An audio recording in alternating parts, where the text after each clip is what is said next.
Perdana Menteri Datuk Seri Anwar Ibrahim petang ini memulakan lawatan rasmi 2 hari ke Indonesia. Beliau dijadualkan tiba di Jakarta pada jam 2.50 petang waktu tempatan, sekaligus lawatan pertama Perdana Menteri ke luar negara. Kunjungan itu juga membuktikan hubungan istimewa dipamerkan Malaysia dan Indonesia. Laporannya bersama Junaidi Subuh di Jakarta. Lawatan sulung Datuk Seri Anwar atas jemputan Presiden Indonesia Joko Widodo. Sebaik tiba, Datuk Seri Anwar dijadualkan menyaksikan majlis penyerahan Memorandum Persefahaman MOU dan surat minat LOI pada jam 5 petang ini waktu tempatan. Semalam, Menteri Luar Datuk Seri Zamri Abdul Kadir turut memaklumkan 8 MOU akan dimeterai antara sektor swasta kedua-dua negara dalam pelbagai sektor berkaitan.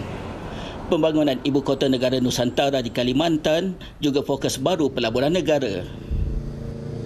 Suasana hujung minggu di Jakarta terus mempamerkan ciri-ciri ia berdaya huni dengan pembangunan yang lestari.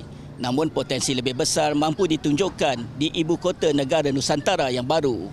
Bagi pelabur Malaysia, mereka dilaporkan berminat dalam sektor pelaburan, perhotelan, hospital dan perumahan.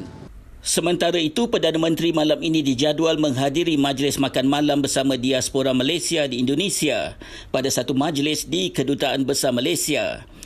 Kemuncak lawatan rasmi Datuk Seri Anwar adalah pada esok hari dengan sambutan rasmi negara dan pertemuan bersama Jokowi di Istana Bogor.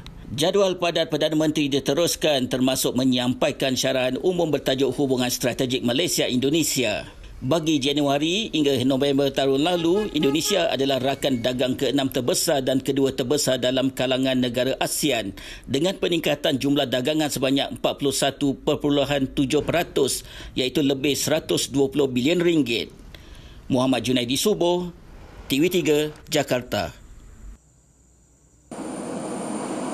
Terdahulu pesawat yang membawa Datuk Seri Anwar dan isteri Datuk Seri Dr. Wan Azizah Wan Ismail berlepas kira-kira jam 12.53 tengah hari tadi dari Kompleks Bungaraya Lapangan Terbang Antarabangsa Kuala Lumpur KLIA.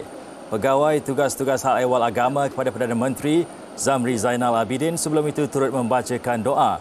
Lawatan rasmi ke Indonesia itu atas jemputan Presiden Indonesia Joko Widodo dan merupakan lawatan rasmi luar negara pertama Datuk Seri Anwar sejak dilantik menjadi Perdana Menteri pada 24 November lalu.